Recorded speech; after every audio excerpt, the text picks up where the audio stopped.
SCP-7388, an Old Cocoon. Object Class: Euclid. Pending Thamuel. Special Containment Procedures. A stone wall perimeter has been constructed around SCP-7388 to limit risk of exposure. Any civilian attempting to breach the perimeter is to be turned away or detained depending on discretion. SCP-7388-A is to be observed regularly for deviations in its behavior. In the event SCP-7388-A becomes hostile to Foundation personnel or attempts to breach containment, stricter containment protocols are to be enacted. Description: SCP-7388 refers to a two-story building located within the outskirts of Richtan, Uzbekistan. While SCP-7388's architecture is reminiscent of those belonging to the 14th century Timurid Empire, its materials, wooden frames, clay, air bricks, etc., have been dated back as recent to the 20th century. All pre-existing roads and pathways leading to SCP-7388 have been destroyed prior to Foundation contact.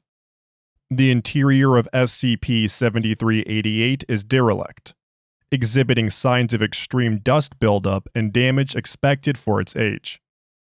Many loose objects and furnitures are wrapped in or suspended by strands of silk, designated SCP-7388-1. SCP-7388-1 is non-flammable, nigh-resistant to physical damage, and possesses incredible tensile strength. SCP-7388-1 is in overabundance inside SCP-7388, typically filling up half or entire areas of the interior. Despite SCP-7388's poor state of condition, no signs of animal infestation are present, with SCP-7388-A being the sole inhabitant of the building. SCP-7388-A is a male specimen of the domestic silk moth, Bombyx mori. While SCP-7388-A's exact properties remain unclear due to its uncooperative nature, it has been witnessed performing the following anomalous feats: abstaining from nourishment and rest for extensive periods of time without consequence, lifting and manipulating large heavy objects with more ease than its muscles should allow, possessing a higher form of intelligence than expected of its species, capable of producing strands of SCP-7388-1 from its body on command. SCP-7388-A can also interact with SCP-7388-1 freely, as if it was non-anomalous silk. Teleportation: unconfirmed. Footnote 2. In several incidents, SCP-7388-A was able to be fully extracted from SCP-7388 with great resistance. However, during transport overseas, SCP-7388-A was found to be missing from its confinement and soon reappeared inside SCP-7388 without any explanation. These attempts have been discontinued.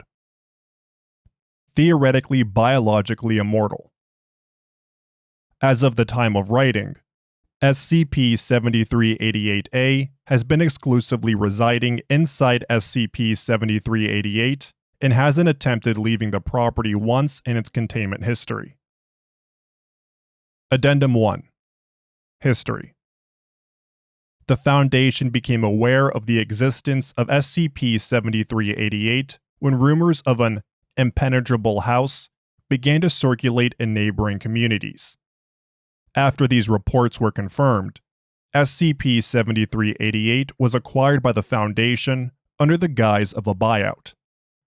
Upon application of containment protocols, an exploration into SCP-7388 was authorized. The sole entry available was the Anomalous secondary chimney. Footnote 3. SCP-7388 possesses 2 chimneys, a forge and fireplace chimney respectively. The exploration team soon took notice of SCP-7388-1. Not only were all windows and exterior doors covered, but SCP-7388-1 became highly obstructive to the point that a thorough search would prove impossible. To combat this, an MTGR, footnote 4, microtactical ground robot, was utilized, but still encountered great difficulty in navigating the interior. Eventually, the drone made its way down the stairwell to the first floor, gaining access to the living room and conjoined residential blacksmith workshop. The latter room was where the exploration team first encountered SCP-7388-A. Intrigued, the Foundation attempted to communicate with the entity. Although SCP-7388-A acknowledged this, the entity refused to respond and has resisted all attempts of extraction thus far. Next, it was decided that observing SCP-7388-A's behavioral patterns was the best course of action. When left uninterrupted, SCP-7388-A will regularly engage in the production of bladed weaponry and other crafts through the use of the workshop. While the entity performs this action at a rapid pace, the items produced will always be inconsistent and be varied in levels of quality. This usually results in SCP-7388-A expressing immense displeasure and tossing the product aside in a pile to be reheated at a later date. In addition, it has been witnessed consuming large amounts of nectar and fermented fruit near the grinding wheel, pausing and thrashing around violently. It still has displayed no interest in leaving the studio.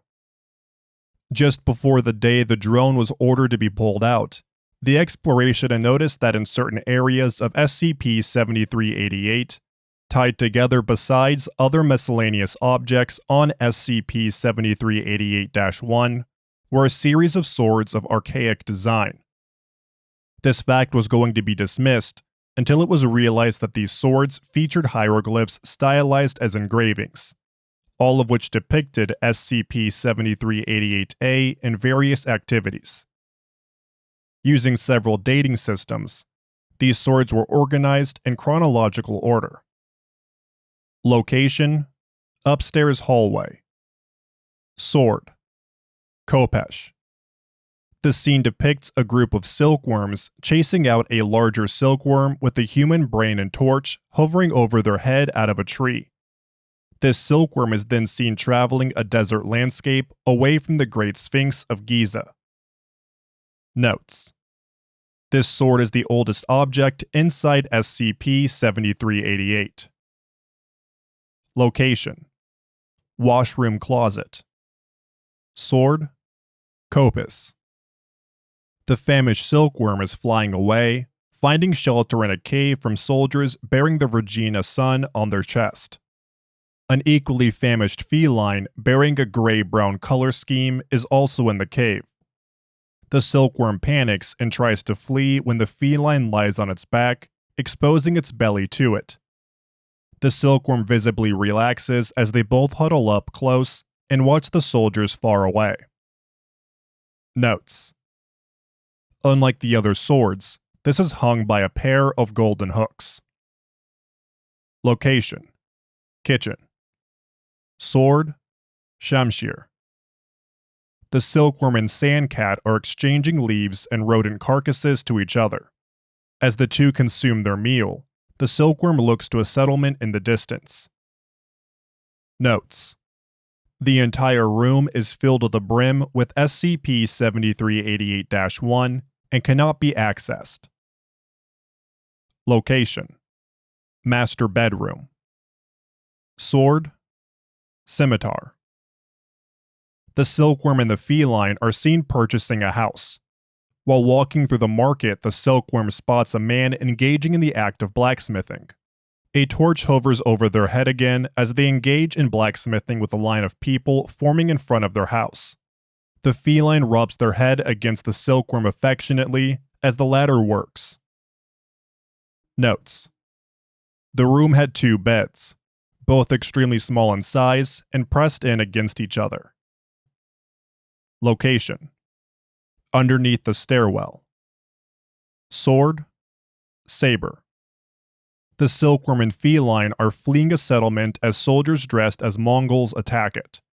They are about to reach a clearing when a pointed line hits the feline, killing it. A rain cloud appears above the silkworm's head as it rests on top of the feline. The next scene depicts staring at a pair of oncoming Mongolian soldiers. A thundercloud is hovering above the silkworm. Notes: the hieroglyphs appear to have been inscribed on the sword long after it has been created.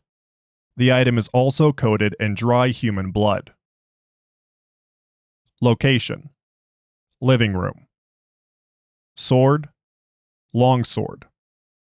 The silkworm is blacksmithing alone when a letter is present on the anvil.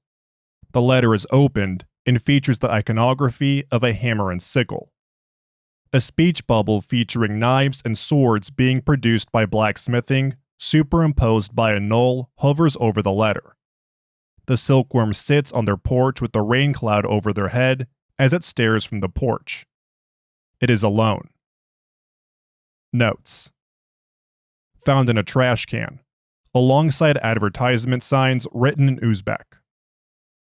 Location: above the entrance leading to the workshop. Sword, indiscernible. Blade is missing. The silkworm blacksmithing in the workshop. The faint outline of a feline-shaped figure is nearly scratched out. An olive tree is in the distance. Notes: the sword is severely damaged. Addendum 2. Interview. More than a month after containing SCP-7388 during a routine exploration of the living room, the drone discovered that a hole had been cut into the SCP-7388-1 strands, blocking the workshop's entrance. Upon spotting the drone, SCP-7388-A verbally addressed it while gesturing to come closer with its hammer. Surprised by this deviation of behavior, Dr. Fidel scheduled an interview with the entity. Forward. Interview was conducted in Uzbek. Begin log. SCP-7388-A is facing away from the drone. SCP-7388-A is sharpening a knife on the grinding wheel. Dr. Fidel. That's a big knife that you have there. Looks, very elegant too. SCP-7388-A. Call me by my number. Names are for friends, and you aren't one of them. The knife presses firmer against the wheel. The noise emitted from the friction becomes louder. Dr. Fidel is silent. Right. Before I begin, we must address something. Originally, we thought you were incapable of speech. How are you able to accomplish this? Wings produce noise. Move wings just right, get results. Don't know, don't care. Write down possible kinetoglyph. And was there anyone else besides us who are aware of your unique nature? Met many people, but all were oblivious. And why is that? A craftsman never reveals his secrets. Use your imagination if you're so curious. I was under the impression you were going to. Never had, never will. Then why bother talking to us? Because your obliviousness is my annoyance. I beg your pardon. After sharpening the knife, SCP-7388-A moves away from the wheel into the furnace. The entity inserts a large jagged piece of iron inside. You are annoying me tremendously. And those plane rides from earlier. The heat inside the furnace rises. SCP-7388-A snaps their head to the drone. It did not help. Not one bit. I had no part in that decision, if that helps. It doesn't. And since you struggle to heed the teeniest shred of subtlety, I will phrase this in the most simplest way possible. Stay out of my workshop. SCP-7388-A takes the incandescent piece of iron and begins striking it on an anvil with a hammer. Dr. Fidel is about to speak when the entity interrupts him. I know who you are. Men pretending to be ghosts to uphold an unfathomable masquerade. But I'm just a lone soul, busy contending with my own needs. Why else do you think I locked the house to begin with? For randomness? For fun? We just want to learn why. I'm not bending over backwards, catering to your every wish. Easy. I learned appeasement can only get so far. I can see the walls out there, the soldiers patrolling them. I don't mind having neighbors. You can do whatever you want, just leave me out of it. Don't waste both our time convincing me otherwise. SCP-7388-A gestures the hammer to the living room. But this is technically an interview, is it not? Yes? When the sword is finished, you leave. If you have any questions, say them now or forever hold your peace. This is my final generosity to you. Shoot. Well, that certainly narrows it down. Alright then. What's with the swords? Swords are popular in these parts. I made them all the time until they passed that insidious ban. I'm referring to the ones outside your shop? The ones caught in webs all around the house? SCP-7388-A's striking speed against the iron decreases. They're decorations. I must have misplaced them. Those decorations depict you in a lot of situations. I got inspired multiple times in my life and made art because of it. You're looking too deep into it. Why was there a cat? SCP-7388-A stops striking the anvil and turns around. I don't know what you're talking about. There was a cat featured on most of those swords? Just a reference to other poor souls I met on my travels. You sure? Because most of those swords depict you being together. You need to leave. Right now. What happened to it? Did you do something to that creature after you? SCP-7388-A abruptly flies into the drone's head, wielding the hammer up high. Creature! How dare you lash your tongue? How dare you accuse me of defiling her? You could never. Never. The hammer slips from SCP-7388-A's grasp. The drone angles its camera to the entity as it is shuddering and begins to produce sounds similar to sniveling. A miniature ring can be seen on its foreleg. Who was she really?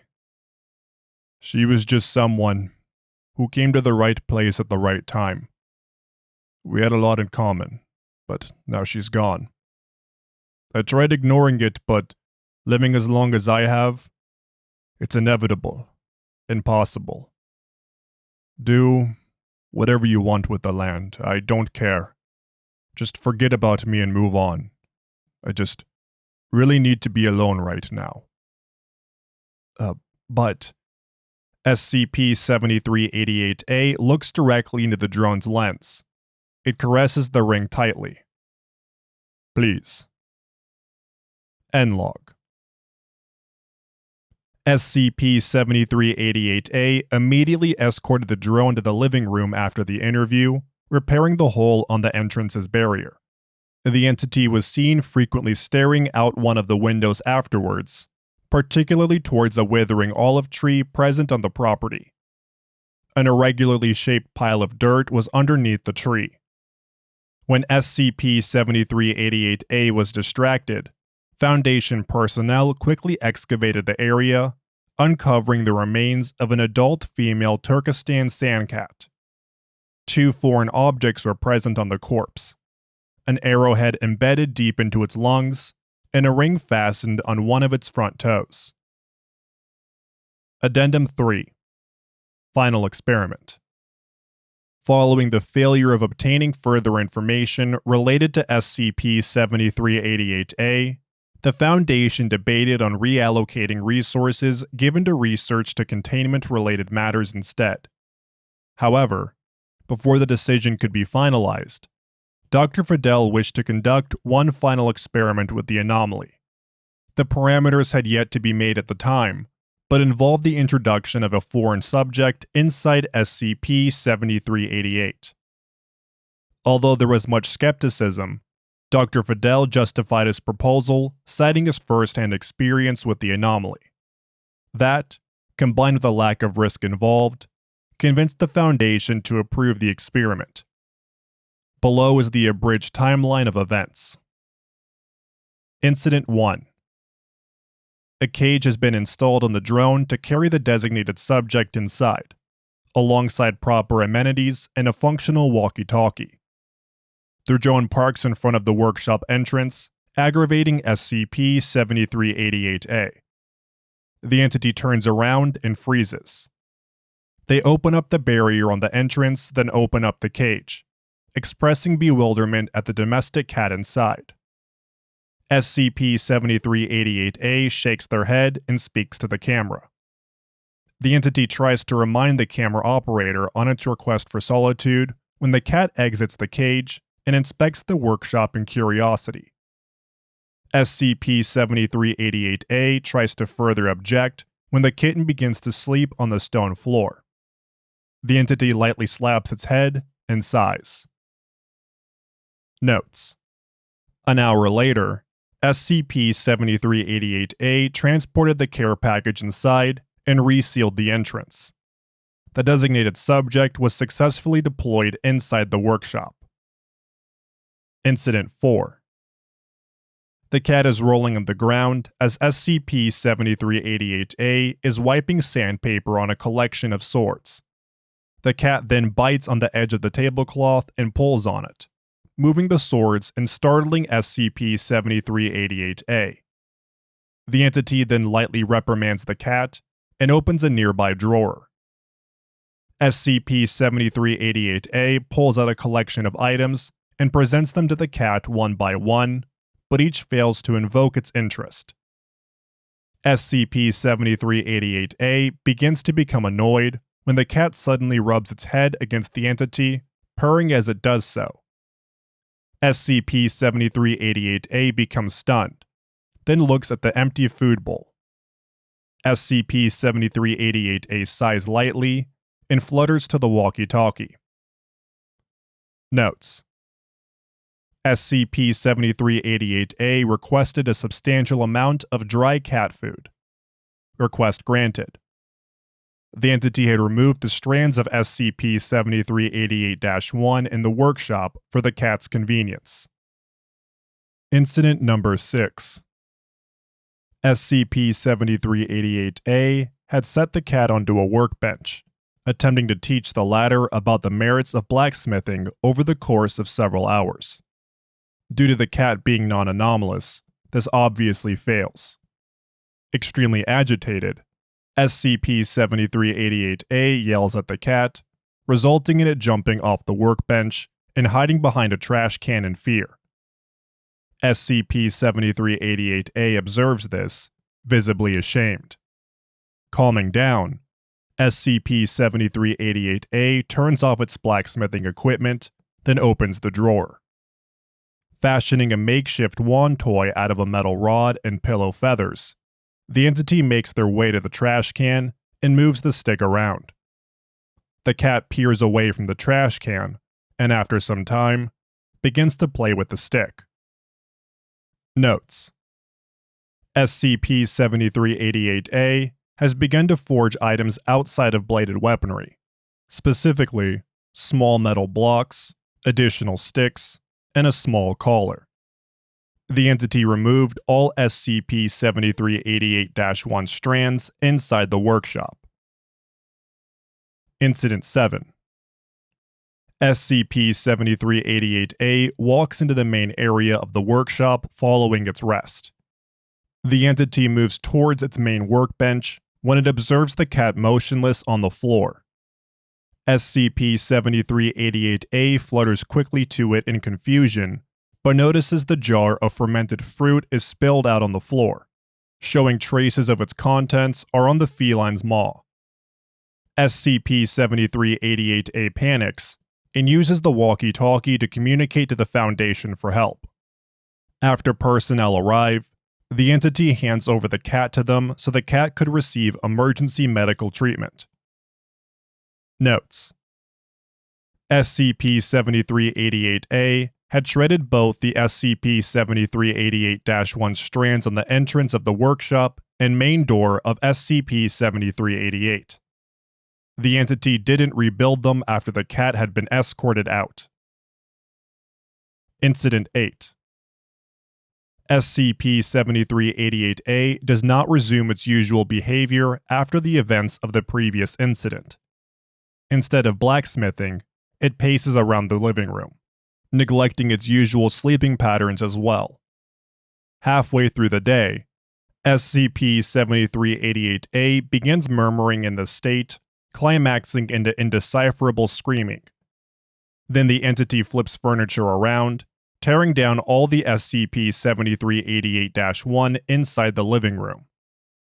SCP-7388-A is about to tear down the last one when it spots the sword fastened above the workshop entrance. SCP-7388-A retrieves its ring and the collar, staring between the two before the entity produces noises similar to crying. The entity then removes its ring and slaps itself on the head multiple times as it shudders on the couch. The door then knocks. SCP-7388-A snaps its head to it and rapidly opens the door. A member of Foundation personnel gives the entity back the cat, now healthy. SCP-7388-A thanks him and begins hugging the cat tremendously. Notes: shortly after, SCP-7388-A had removed all of the fermented fruit outside of SCP-7388. Incident 10. SCP-7388-A spends the entirety of 3 days cleaning SCP-7388's interior. This consists of dusting out all the furniture, repairing all the wallpaper, and removing a majority of SCP-7388-1 strands, transforming the rest into curtains and other forms of decoration. The cat can be seen accompanying SCP-7388-A during this, with the entity's ring now attached to its collar. After accomplishing its work, SCP-7388-A makes a request for furniture and other building-related supplies. Request granted. Notes: after SCP-7388 was completely redecorated, SCP-7388-A collected all the swords documented in Addendum 1 and places them in a large leather case. The entity appeared to mutter a prayer in Uzbek, then placed the case into the closet. Incident 15. SCP-7388's interior is now refurnished to that of a typical modern Uzbekistani home. SCP-7388-A's behavioral pattern has been altered so the entity engages in blacksmithing and caretaking the cat in moderation. SCP-7388-A pets the cat on the head as it is sleeping and goes to refill its food bowl when it spots a shiny object on the ground. The object is a screw, later identified as belonging to the drone weeks prior. The entity inspects the screw, then scratches its head as it visibly expresses excitement.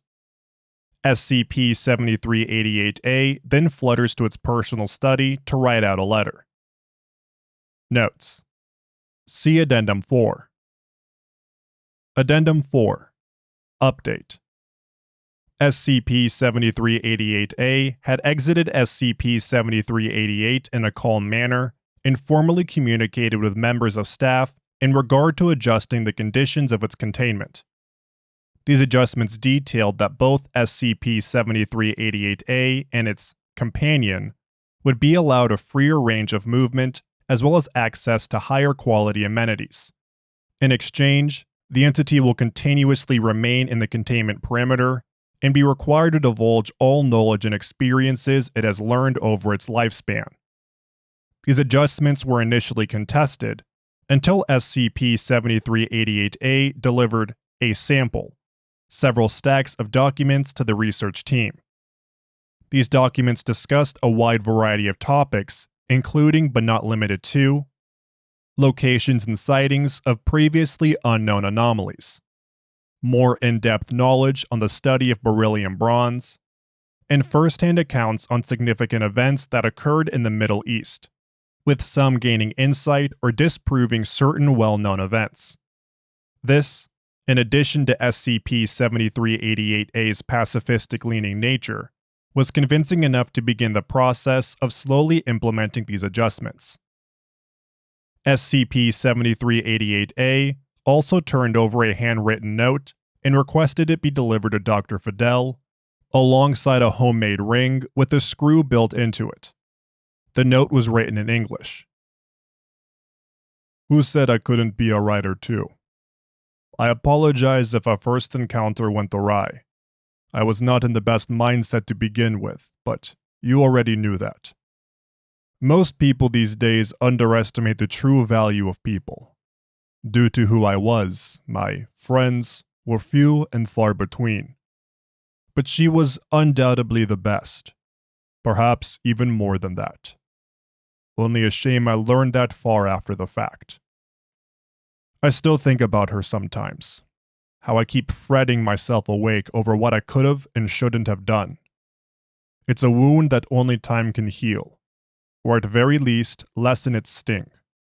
I cannot believe I was so content to remain engulfed in this cocoon I wrapped myself in if it were not for Morona. Footnote 5. SCP-7388-A's pet. Her light might not be as bright as my beloved, but it is just as warm. I know I will lose her again. I love her with all my heart, but I know I will outlive her 1,000 times over. But I cannot afford to be consumed by it. It'll be years from now, but it will come one day. I don't know if I'll be completely ready when it comes, but I will never keep her for granted. I promise to spoil her right. And maybe in stranger days, I'll be treated to that same fate. But I will smile, and so will they. Take it from the old man himself. Nothing lasts forever. So why not do me a favor and make it count? Thank you for listening to SCP-7388, An Old Cocoon, by Nick the Brick 1. If you enjoyed this SCP, please like and subscribe, and follow the link in the description to the SCP Wiki, and vote up the article to support the author and the SCP Wiki as a whole.